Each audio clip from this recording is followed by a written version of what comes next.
everyone, and welcome to Call Your Hits, a Storm Riders Airsoft podcast.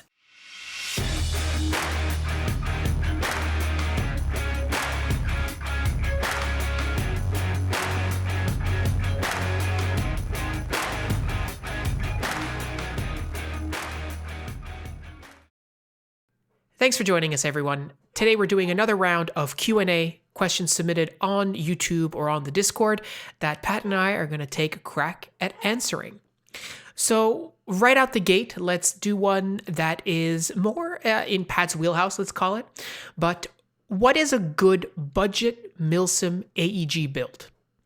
So I think for this question, there's really two components, I suspect. One is like the actual body externals, and then also the internals and what makes sense. So where would you start on that? So budget and Milsim are slightly at odds with one another in a lot of people's view. Yeah, that's fair. In terms of proposing a setup. So you'll have to sort of bear with me on that a little bit. I'm going to talk about this as though you were building off of an M4 platform, because whoever gave us this question hasn't specified, and to be honest, it's easier for me if I go with that approach, although what I'm going to say works equally well with most other rifles. The further away you get from an M4 or an AK, the less budget-friendly any build becomes, just on the grounds that parts for non-M4, non-AK rifles for Airsoft are more expensive by and large, or more difficult to come by. So that seems workable. I definitely recommend King Arms M4s as a really good starting point, as long as you make sure you're getting a full metal body one. They do make polymer ones. Avoid those. Avoid any polymer ones, really, if you're taking my advice on sort of building something that you want to last.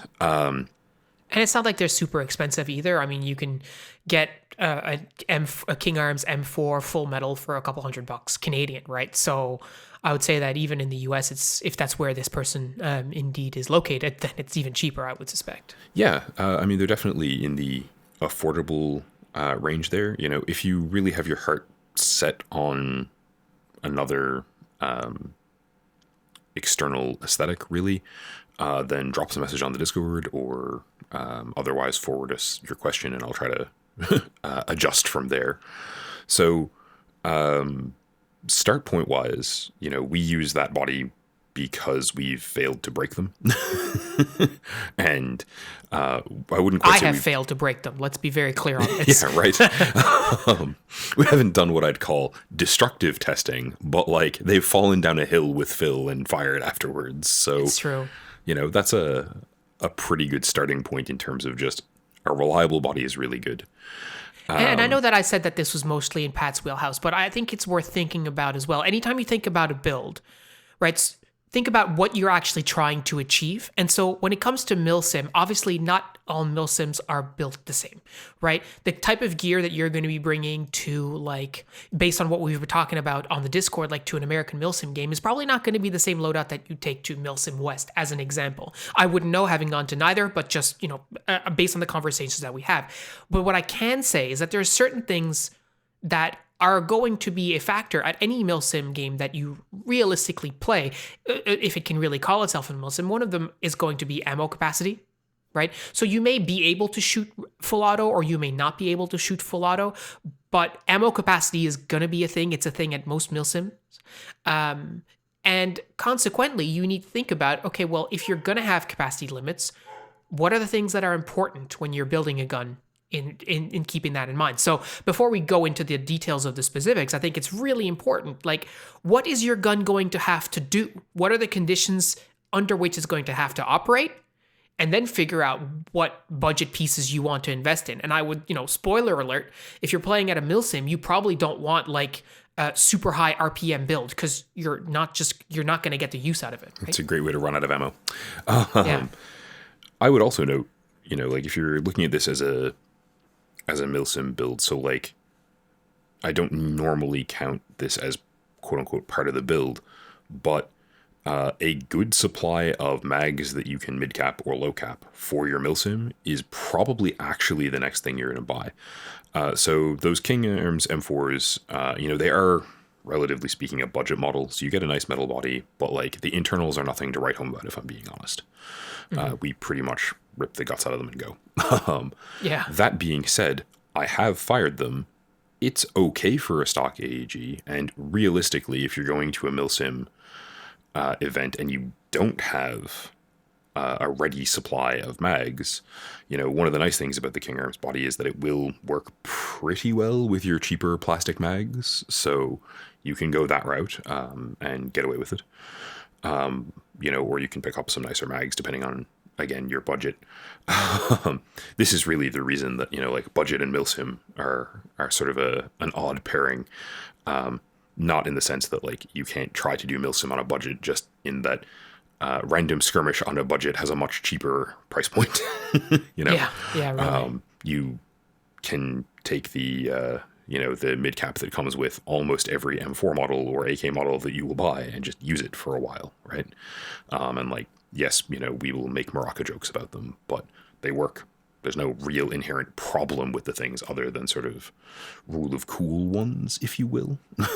You know, so stepping away from the mags for a second, you know, buy a second battery. One of the first things I would put into your upgrades in terms of King Arms. So as we tend to say, just, you know, working my way up in price point, right? So get a new hop-up rubber. Get a better hop-up unit if you can afford one. Get a Type bore barrel.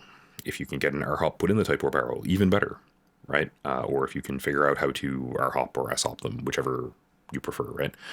Because these are not hugely complicated if you have some time to mess around with, or hugely expensive if you don't have time but do have access to a gun tech, right? So options abound. Because the benefit there ultimately is going to be pretty substantial in my experience. You'll get a lot more range, you'll get a lot more accuracy in terms of, you know, your consistent shot to shot. And sort of pound for pound, especially without cracking the mech box, they're easily the best upgrades you can do. And I mean, if you've only got 30 shots a mag, you know, it's not like me rolling around at an open game where I'm going to fire 4,000 BBs in a day or whatever. You know, if it's a light day, 7,500 on a regular day. But like, if you've only got 30 rounds per mag, then they've got to count, right? And the best way that they can count is by making sure that your gun's accuracy and, more importantly than that, consistency is where it needs to be. And that's not necessarily a super hard thing to achieve, even on a budget. For sure. So, I mean, an R-hop barrel and a good hop-up will run you another $200, give or take. If you're paying someone to do the R-hop, they're a little annoying to do, so people tend to charge a little bit of a premium. But, like, you know, that, again, I don't know about budget, but you can keep the standard hop-up unit if you need to save $100 of that, right? Or $80 of that. And that will still be fine. It won't be quite as nice, but, you know, it gives you some play. In terms of internals, you know, you don't necessarily need to replace the gears. I probably would if I was cracking the mech box, on the grounds that for an all-day or a multi-day Milsim game, having your gear be as reliable as humanly possible seems to me to be the game plan. Like, you want to make sure your gun is going to be good for the whole day. So a couple extra batteries is probably a good idea. Not, again, technically an upgrade kind of thing. Although I guess the King Arms ones don't come with lipos, and I would recommend that either way, really. So sort of an upgrade. And, you know, bearing in mind that if you just take the stock gun and run lipos in it, it's eventually going to damage the trigger contacts. But if you're like, well, I need this for the weekend, Pat, cool. Probably figure that out, right? And I mean, quite honestly, too, like, if you're buying a brand new gun for a Milsim and you've put like 200 rounds through it or something like that, like it's essentially brand new, you may not want to crack the mech box because you don't want to, you know, quote unquote, release the magic fairies inside. Understanding that that's, you know, not really a thing. However, there is certainly something to be said about the mech box is running fine right now. Let's just leave it as it is. And that's a conversation that we've had multiple times when even working on upgraded mech boxes. Everything is fine. Let's just not touch it until something breaks is an absolute legit way of looking at it. And if you're going to be doing like air seal upgrades, like on your hop up or whatever, you don't need to crack the mech box. Which is why I sort of suggested those as a first starting point. Yeah, totally. You know, if you are willing to get in the mech box and you have time to do that, and like bear in mind that all of this requires a little bit of testing, right? So don't go buy a gun, slap a new barrel or hop, etc. into it and just go to the Milsim. You need to actually, you know, dial it in, test it. You know, if you're buying an Elvish Hacker hop patch, which are pretty excellent so far, you know, we haven't tested them like for multiple seasons, but what we've done with them so far makes me quite happy. You're looking at needing to run 300 rounds through it before you can start testing it, or 100, 200 rounds before you can start testing it. And you really do want to dial it in, make sure it's consistent before you go play a Milsim, because frankly, if you're playing a large Milsim, I assume you're paying a fair amount of money both to get there and to play, right? Yeah. Which again sort of loops around to, well, okay, well, maybe we want to make this as cheap as we can. But I will address, so, you know, if you're going to be cracking the Mac box, you know, you can put in a new gear set. I'm not going to recommend any specific ones here, but if you want to talk to me about builds, you know where to find me, you know. But, you know, something probably a little bit high torque, you know, but it doesn't have to be, you know, I'm not super picky. I've also run high-speed gear sets without any huge issue just to get slightly better trigger response on semi-automatic builds, which, again, we're kind of assuming this is. But, you know, really, if you're going to crack the Mac box, the air seal part's the next big thing, right? So you want to upgrade your nozzle, you want to upgrade your piston head, your cylinder. You want to make sure those are all aligned with the porting on, or you want to make sure the porting on those is all aligned with whatever barrel you're using, in an effort to have all of that align as perfectly as possible. Because at the end of the day, having a really good air seal is what's going to get you that shot-to-shot consistency. And like, you know, we're probably safe to assume if you're building just sort of like a baseline kit for a Milsim that you want to have a rifleman kind of roll. So if you're sticking with an M4 length, hey, not too hard, right? Easy to match that cylinder porting, but you still want to get every bit of accuracy out of it, every bit of consistency out of it that you can. And so, you know, a good tech doing that, or, you know, you doing it if you've sort of figured it out, might take a little testing. That's the way this goes. Can get you, you know, a pretty small variance in pressure per shot, so that everything is coming out really, really consistently and you're hitting as close to the same target as you're going to get with a spherical BB. Yeah. You know, yeah. So bear in mind, limitations. You know, so I think that's a viable approach. And I know in some ways I've just rattled through kind of our standard approach to building a rifle, but we build Milsim rifles, you know. I wouldn't bother with a MOSFET for a budget build in terms of like, if you're doing this right away, if you don't need it for the weekend, or if you have time and skill in between now and the weekend, whatever, you know, a cheap MOSFET that'll just keep your trigger contacts and your battery working is great. You probably don't want to semi-lock something, especially if this is your first kind of Milsim-ish build, because it can cause you to have trigger lockups, and the easy way to clear those is to put it into full auto. So, you know, that's a thing to keep in mind in terms of specific parts to put in and take out, unless, again, if you have, you know, a huge amount of money, then no problem. But if you have a huge amount of money, why budget? Yeah, exactly. I'd also throw in there, if you're going to be using a LiPo, get a LiPo alarm, because it doesn't get much cheaper than much more budget friendly, I should say, than like a $3 LiPo alarm. And there's really no reason, if you don't have a MOSFET in there, there's really no reason not to have one. Like, yep, definitely. Keep in mind, as mentioned sometime last summer, that they will drain your LiPo if you leave them plugged in. So like, you want to plug it in while it's in use, and then when you unplug the battery, you unplug the LiPo alarm. Preventing forest fires is our job. Right? Only airsofters can prevent airsoft fires. So I think that sort of covers it. If the person who asked this question wants to give me like drop me a PM on the Discord, or otherwise try to loop in through Facebook or any of our other social media stuff, I'll happily sit down and chat you through this, in however much depth and detail you need, really. You know, if you're going to do the same things with an AK, to be honest, the only thing that changes is the specific parts, right? Version 3 rather than version 2. I wouldn't recommend a King Arms AK, based on personal experience. Weirdly, I am strangely fond of your cheap SEMA metal stamped AKs. They're not super quote unquote nice internally, but you're changing out a bunch of the parts anyway, so they're not a bad platform to build off of. They're cheap, they're readily available, which makes them feel, I don't know, spiritually very AK-47 to me.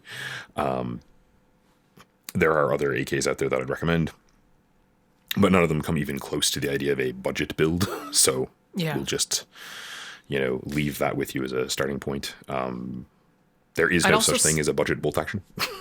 Yeah. I'd also say, plus, I mean, I don't, depending on the Milsim rules, you may not be able to use them. You might have to use some sort of, rifle style setup, right? Like battle rifle or whatever. But I would say that for any sort of Milsim application, I cannot recommend having a sling enough. Oh, God, yeah. As part of your budget, you should be allocating, like $40 to some sort of sling system. Single point, 2-point, 3-point, if that's what the only thing you have access to, or you really like them. Personally, I don't enjoy them very much. I'm always giving Shane grief about his 3-point, but I did tell him the other day, like I did use a 3-point for years when I was playing paintball, and I didn't find them really great. But that being said, they may work for you, and I know they work for him, so fill your boots. But you need a sling if you're going to be carrying around your gun all day long. You need some sort of sling to take the weight off, to be able to free up your hands, like to transition to your side, to do whatever. You need a sling. I don't care. Get one. They're not $1 million. And in terms of your sort of larger Milsim play experience, given how objective focused things are, given the facilities they're often run at, having a sling to make sure that you don't drop your weapon down 4 flights of stairs, to make sure that you can free up your hands reliably without risking breaking your now upgraded airsoft gun, and to allow you to like push things, pull things, poke at objectives, whatever they've built for you to interact with to confuse the hell out of you. Totally. I can't overstate really how much I agree with the idea that having a sling, and honestly a good one, is worth your while. Because, and that's not even touching on the fact that a sling is a shooting aid, right? That's not even looking at any of that part either. And we're not going to get into it here. But like having a sling is a shooting aid. It stabilizes you when you're shooting. Like it's just great to have. And anyway, that's but I digress. I mean, and realistically, like I'll cop to this 100%. I don't carry a sling because it's a shooting aid. I think that is not why I have a real steel, $100 Canadian-ish sling strapped to my airsoft gun. It's that dropping my $1,000 toys and seeing them break in half makes me sad. Yeah, but see, you haven't done the thing, and I said I wouldn't get into it, but I'm doing it. If you let off all the slack on your slingster, and then you use your reaction hand and you wrap it around the sling, and you put your sling underneath your rail, and the whole thing is rock solid, man. Oh, it feels so good. Anyways, whatever. Get a sling. Get a good one if you can afford it. If you can only do budget, I wouldn't get a cheap sling. Just because if they're made of stamped metal or something like that, they will just bend and like your rifle will drop, which is no bueno. You want to avoid the $20, $30 mark, just on the grounds that that's not actually very stable. But like the single point Lone Star sling that we wore, the Spec Ops Lone Star that we used for like 9 years or whatever, was $40. And they're great. They do everything you need them to do. I do recommend the sort of 2-point over them at this point. But it owed me nothing when I let it go. It's still being used in the community. They're indestructible. They're super comfortable. If you're doing the kind of Milsim where you have a lot of buildings, a lot of CQB, they actually in some ways are probably advantageous relative to what we're currently using. They're not quite as good for the let the gun go and do stuff with your free hands as the 2-point, which is part of why I like the 2-point better, because people tend to ask me to fix stuff in the middle of airsoft games or days of airsoft, and being able to adjust myself easily to deal with that is great. But at the end of the day, it all works, right? Yeah. All right, so next question. Should I do burpees in my gear? Yes. Next question. Okay, so no, they're terrible. So yeah, burpees suck. For those of you who don't necessarily know what a burpee is, it's a sort of calisthenic exercise where you go from like a push-up position and you kick your knees into your chest, and then you stand up and you jump straight back up, and then you come back down, kick your legs out, and go back to a push-up position, and so on, and you repeat it. And it's extremely from a cardiovascular standpoint, it's very taxing. They're challenging, right? And so if you're just if you're not accustomed to working out really hard, they're challenging. So the point though, and the reason why I said yes, you should. I'm not saying that you should do like 10 sets of 50 or whatever, some sort of lunatic, but there's absolutely an advantage to putting on your gear and doing some sort of like high motion activity like a burpee. Do 1, do 2, do 5 if you can handle it. It's not a workout. It's to see if all your stuff is going to stay on your person. It is a great way to find out whether or not your gear is loose, whether or not your holster will actually keep your pistol in it. Do something gentler than a burpee with the pistol as your first test point. Just a thought there. The reason I said no is that at least among some circles which I've traveled in, the other nickname I've heard for burpees is the Hurley. And, yes. It's don't do a ton of them in your Airsoft gear unless you want to clean that off afterwards. Yeah.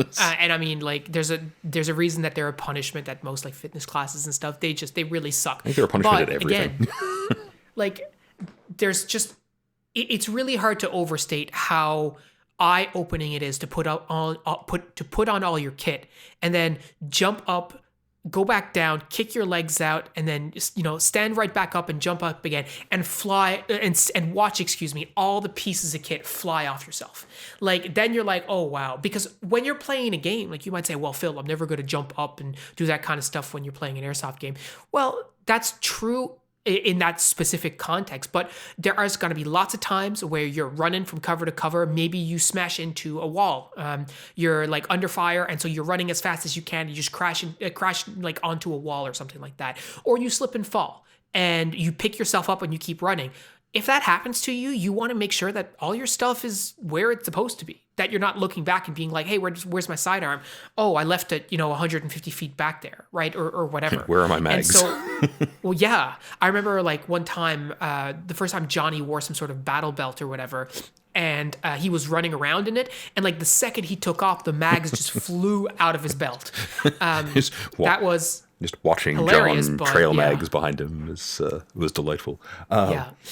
So there absolutely is a space for you to do some sort of high mobility, not high impact, but at least some sort of like intense physical activity in your gear in the comfort of your own home to make sure that everything is sort of working the way it needs to.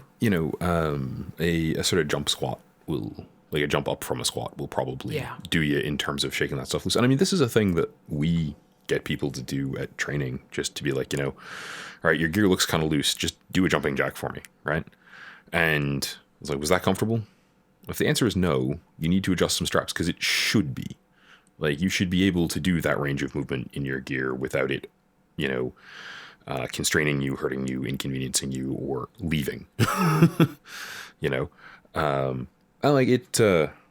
There's some things you should probably do before you test that, just in this context of like, okay, if you're keeping your radio in an open M4 mag pouch, which I've seen a lot of people do, because we all have M4 double pouches and they're cheap, right? Or if you don't have one, let me know and I'll mail you one, at your expense. So there's the common sense piece where you're like, well, if you have parts that are going to fly off that you should square away first, sure, do that. But if you think everything is sort of right and tight with your kit, do the jumping jack, do the burpee, see what happens. If you're using a drop leg, I bet you $20 you don't want to be using the drop leg after you do like 4. Yeah. And the other piece that I just want to address is like, should you do burpees in your gear for fitness? I mean, to be honest, like, if you're doing burpees, if you're the kind of person who's already going to be doing all this exercise, like, don't take your advice from me. And if you're the kind of person who hasn't done a lot of burpees, hasn't done a lot of exercise or whatever, I would say probably take it easy and just do burpees like just by yourself, like just in your regular just gym clothes. Work your way up to it. You don't. Yeah, exactly. Work your way up to it. You don't need to be a tough guy. You don't need to be a hero, because the bottom line is, if you are not the kind of person who's exercising regularly and you're like, I'm going to start doing exercises in my Airsoft kit, chances are you're going to find yourself extremely fatigued and you're not going to stick to it, because it's just going to be more difficult than it has to be, right? So if you really want to do it, like, work your way up to it. But man, like, if you're at a point where you can do burpees in your gear with no problem, I don't take your advice, your fitness advice from me. So that's where I'd leave that. I mean, but also more power to you, right? Like, if you were, Well, yeah. Oh, yeah, totally. if you're in that situation, great. And I mean, to be honest, I've done it. I don't do it anymore. I've went on runs wearing my plate carrier with my weighted vests and stuff. Don't do it anymore. Do you know why? There's no need, right? Like, just instead of going for a 5-kilometer run and being bushed at the end of it because I'm wearing an extra 12 pounds of kit, I just go for a longer run. Right? You don't need to do all this extra stuff. If you want to, fine. But anyway, And yeah, that's my advice, from back in the day when I was more fit than I am currently, is about the same, right? Like, I definitely did runs in my gear, but honestly, I did that more to see if I could, and it sucked. So, like, if you're like me and sometimes you have trouble doing exercise, trouble motivating yourself, don't put a gateway between you and doing it where you're making it worse than it already is. Like, that first like 10-20 minutes of the run before your runner's high kicks in is already terrible. You don't need a ill-fitting plate carrier on while you're doing it. I speak from experience. Yeah. So in short, put on your gear, do a couple of burpees, find out what doesn't work with your gear, take off the gear, and then just finish your set of burpees and just do your regular exercises. That's your Wednesday motivation. Next question. Do you have to zero your sight if you use a red dot? Yes. So yeah, the answer is absolutely yes.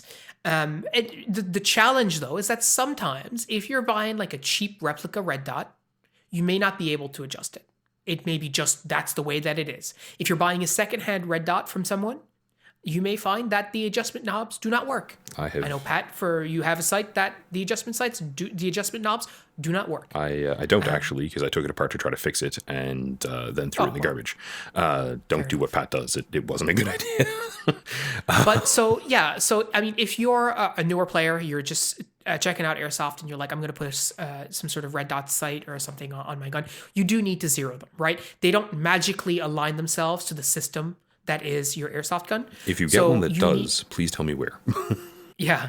So you need to figure out how to zero your red dot sight. And we've talked about it in some of our videos, but quite fundamentally, what you're going to do is you're going to shoot your Airsoft gun at a target that you know. So you set up a target at a known distance, etc. And you take a couple of shots and you see where the BBs hit in relation to the sight, right? So if the point of impact is to the right, then what you're doing is you're wanting to move the shots over to where your point of impact was. So if you hit to the right, then you adjust to the left and you move it over. That's how it works in theory. However, Airsoft sights, who knows? So what we usually end up doing, especially with a new sight where we don't know if they're marked correctly, is you figure out, you put your sight on, you shoot, you figure out where you hit, and then you turn in the direction that you should be turning and see if it adjusts correctly. And if it doesn't, you go the other way. And you keep shooting and aligning and shooting and aligning until you get roughly where you want to go, right? I hate that the answer to this question, because we're using Airsoft optics, is set up a box about 100 feet from you, pull the trigger, fiddle with it, repeat. Yeah. With real steel firearms, with real steel rifle scopes, this is a lot more scientific. Like there's all kinds of adjustments and like minute angles and all kinds of crazy stuff. But for Airsoft, none of that really matters. Most importantly, because the tolerances in the factories that make these things are not like they are on real steel kit. And so, like I said, sometimes it says left clockwise and you turn it left and it's actually moving the sight the other way of where it's supposed to go. So welcome to the feeling of, I can't believe I paid money for this, ladies and gentlemen. The $50 Airsoft optics story. Yeah. But so to come back to it though, you absolutely do need to zero it, and it's to your advantage to do that. Now, like we've said many times before, like, are you going to be able to get like a bang on first round hit zero every single time? Like, no, that's not how Airsoft works. where our guns have is sort of like a tolerance for their consistency. You can get pretty good, and you can definitely get good enough to serve you better in a game than a completely unzeroed optic. Well, Right and I now, mean, you may get even if very you're lucky and slap your optic onto the gun, and it's pretty close right out the gate. Great, but that's not how it's going to work every single time. So you need to know how to adjust it. well, and in point of fact, it's worth mentioning here, right? Your irons need to be zeroed too, right? Yeah. And I mean, in fairness, with airsoft guns, like your iron sights on your airsoft gun are also not made to what I'd call real steel tolerances, but they do tend to be decent. So a not terrible approach is to set up your iron sights and then co-witness them with the red dot, which will get your red dot pretty close on, or at least as close as you've managed to get your irons. And then you can sort of tinker from there based on your willingness to put time into it. But yeah, I mean, the reality is that there's only so far you're going to get in terms of making the whole setup bang on accurate. And like, it's not going to ever be real steel-esque. I mean, that being said, the benefits in terms of speed of target acquisition are outstanding. Yeah. So I do. You absolutely need a red dot. I do no fully question. recommend some sort of optic. I'm currently not using a red dot, but I did dumb things as we've talked about before. So yeah, long story short, get a red dot and zero it. It's going to help you out a lot. Also, save yourself some money and get a little piece of Lexan or some other sort of kill flash for it. Getting your red dot shot out because you didn't is silly, given that one piece requires $5 and the other option requires a new red dot. So the next question, should I use internal or external knee pads? This is actually an interesting question because, I've had the chance to use both. I've used, I would say, external knee pads for a lot longer in my time playing Airsoft than internal knee pads. And so what we mean by external knee pads is knee pads that are like that you strap on over your trousers, right? As opposed to internals that are either inside, like a trouser pocket on the front of your knee, or that are inside but also have like a hard outer shell that are just basically built into the pants, right? So there's advantages and disadvantages to both. What you should or should not use is largely, firstly, going to be dependent on, do your trousers actually support internal knee pads? Obviously, if they do not, well, then you're stuck having to use external knee pads. I have a pair of olive drab combat pants that do not have an internal pocket for knee pads. So guess what? I'm putting a knee pad on the outside. An easy choice, ladies and gentlemen. I will say, so I've used both as well. I've used external ones for way longer than I've used the internal ones, but my newest set of combat pants, which are super comfy, have internal, like built-in ones, so I'm looking forward to getting to know those and finding new and terrible ways to bruise myself while wearing them over the upcoming Airsoft season. I will say, as a piece of practical advice that just derives from where we have played over the years in general, do not do the like volleyball knee pad under my pants thing. You really want some sort of hard external shell that is abrasion resistant, cut resistant, rusty nail resistant, because often we play Airsoft in areas that are, shall we say, not as cleaned up as we might like. And something that will increase greatly your resistance if you take a knee on a piece of broken glass or, a rusty nail or something is absolutely money well spent. I have taken a knee on some stuff that I would definitely have cut up my leg if I weren't wearing hard-shelled ones. And there's really, I don't think, any reason not to use something like that. Mm-hmm. I use internals in my TRU, my True Spec uniform trousers. I don't use a hard shell. I use an inside the pant pocket. I have an EVA foam knee pad that I've cut for myself and heat shaped so that it fits on my knee. There have definitely been times when I've taken a knee and it was questionably comfortable. So I could tell that I was kneeling on some sort of sharp rock. Ooh, I've that never one's actually, really pointy. Hooray. yeah, I've never actually injured myself in any meaningful way, but I can definitely see the benefit of the harder shell. One thing Feels that more I will graceful say, than I am, as we've discussed previously. well, and I mean, again, it's also sort of how you're going to use it. If you know that you have a hard shell on your knee, you're probably not going to hesitate like taking a hard knee. However, That's true. I might be if more you careful. know that it's soft, yeah, you're a little bit more careful for sure. What I will say though that is very important when it comes to the internals, and this is a lesson that I learned myself. So the internal knee pad positioning will be largely dependent on who the pant is designed for. And not all models of combat pants with internal knee pads are able to be adjusted in the way that allows you to move the knee pad and leave it in a position where it actually covers your knees. So the Shadow tactical pants that Chris and Johnny wear, for example, they have Velcro around the knee pad, so you can hoist up the knee pad or whatever, and then Velcro it in place so that it stays where it's supposed to. But when I look at my TRU pants, for example, that does not. So when my knee pad is in the pant, in the trouser, in the pocket where the knee pad goes, if it doesn't occupy the entire space, then it drops down and it no longer covers my knee. So you want to be really careful when you're using internal knee pads that the knee pad actually covers your knee. So if you're a bit shorter like myself, you may find that it's not actually a good. It's not actually a perfect fit. And then you go take a knee, and then guess what? Suddenly you have a pointy rock jabbed into your knee because the knee pad slid down and it's not in the right position. So it's something to absolutely be mindful of. And if it's not a good fit, you should look at having the pants tailored, or the trousers, I should say, tailored to make sure that the knee pad is in the correct position. And it will cost you surprisingly little. It's one of those things where certainly I expected getting a pair of pants adjusted to cost more than it did. And, even in the sort of the current socioeconomic situation, it still isn't super pricey.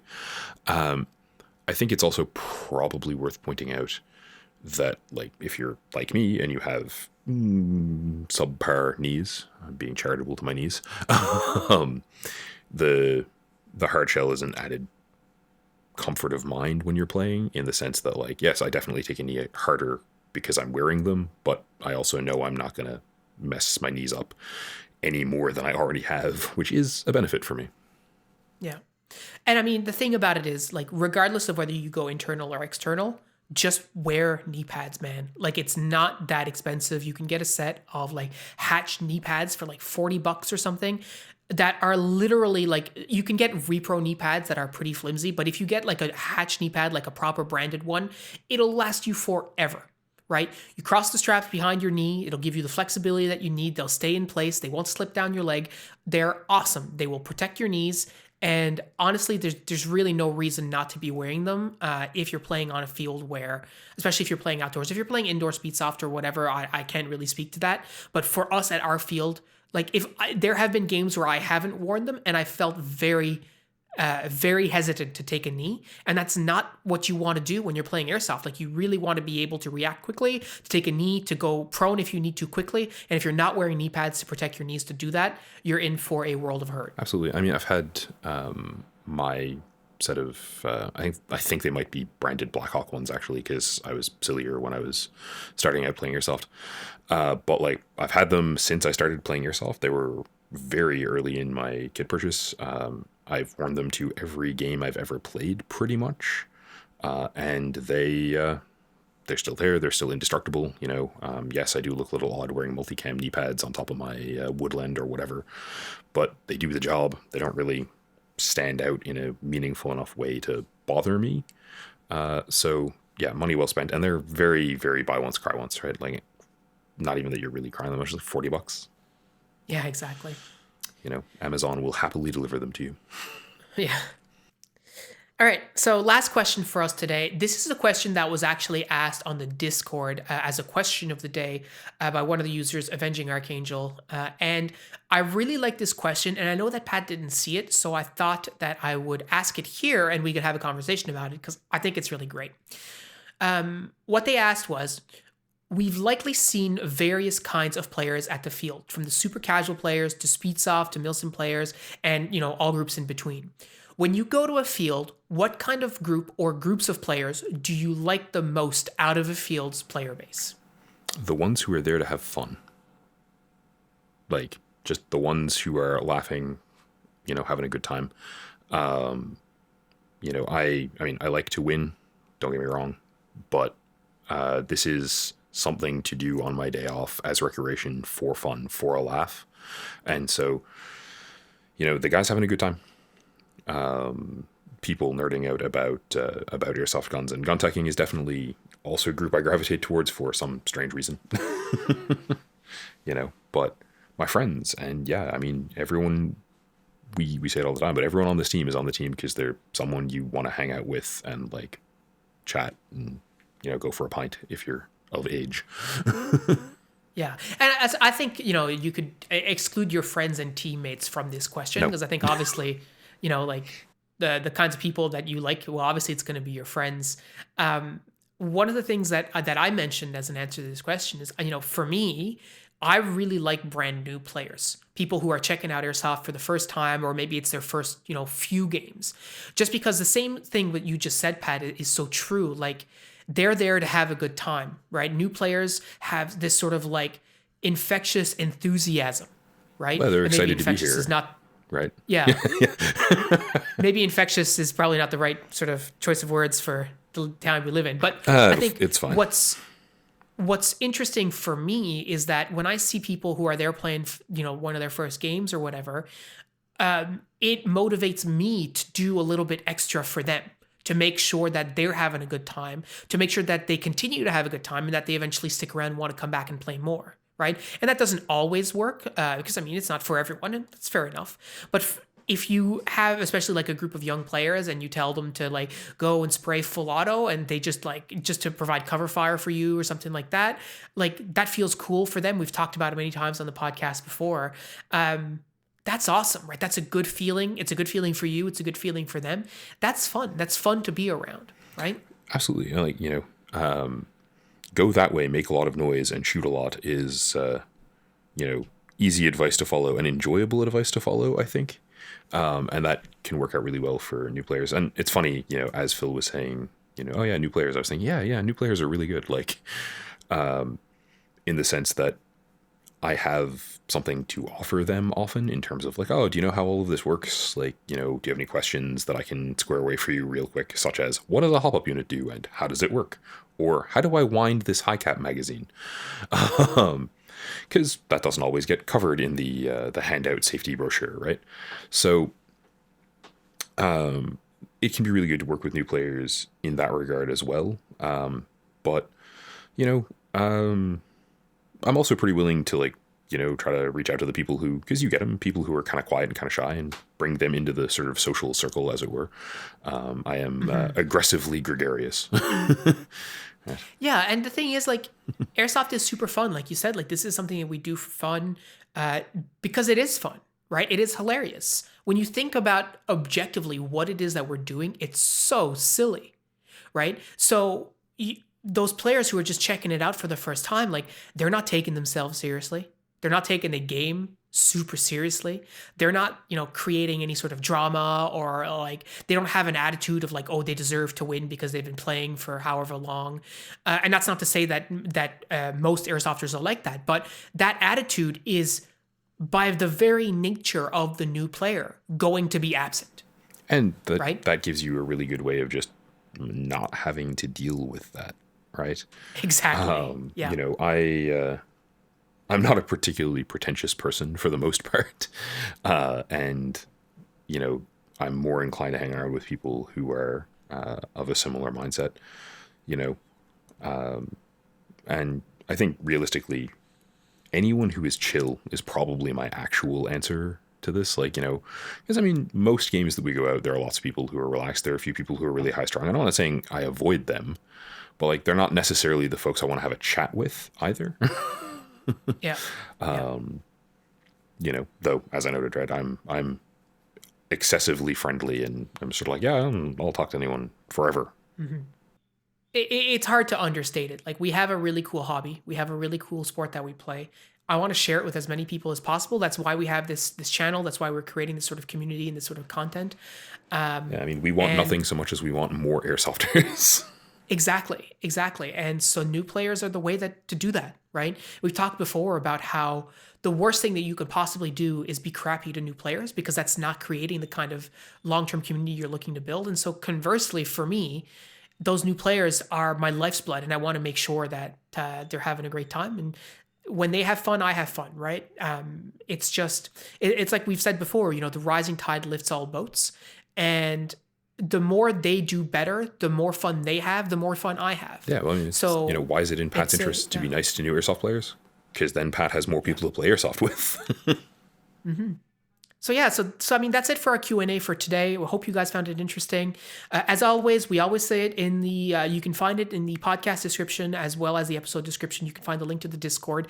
If you want to come join us, have conversations, talk about your gear, show off your new rifle setup. Make fun of Pat. Ask us how to, sight in your red dot, all those kinds of questions. We'd love to have you aboard. Lots of great conversations are happening every single day. But until that time, that's all we got for you. Thanks so much for listening, and we'll talk to you next week. Have a great week, guys. Stay safe. Take care.